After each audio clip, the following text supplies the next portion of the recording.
আসসালামু আলাইকুম। আজকের রেসিপিটি অতি সহজ এবং সুস্বাদু। চলুন দেখে নিই। সামান্য পরিমাণ পেঁয়াজ, 2টা কাঁচামরিচ, টমেটো, রসুন কুচি করে নেব। সাথে একটি মুরগির বুকের মাংস সিদ্ধ করে নেব।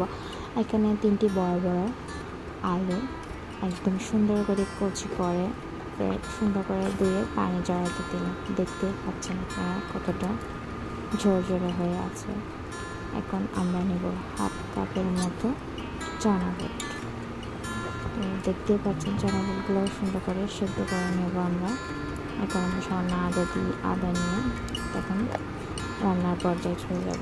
তেল দিয়ে আমরা সব কিছু ভালো করে দিয়ে কষিয়ে নেব। সামান্য মশলা নেব, লবণ, হলুদ, মরিচ, মশলা, লবণ আপনাদের স্বাদ অনুযায়ী দেবেন।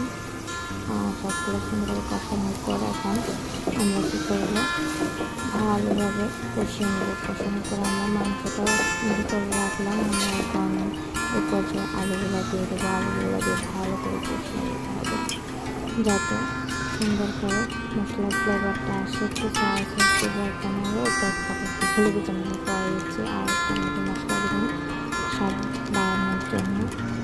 তারপরে এখানে আমরা কিছুক্ষণ পর মুরগির মাংসটা দিয়ে দেবো। হয় আসার 10-15 মিনিট আগে পরে।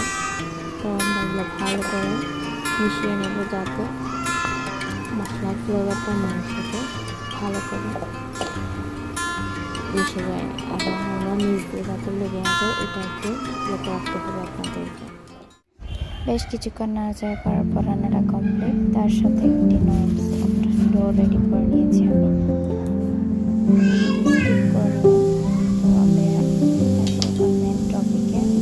আপনারা আপনাদের পছন্দ মতো শেপ দিবেন, যার যার পছন্দ ডিজাইন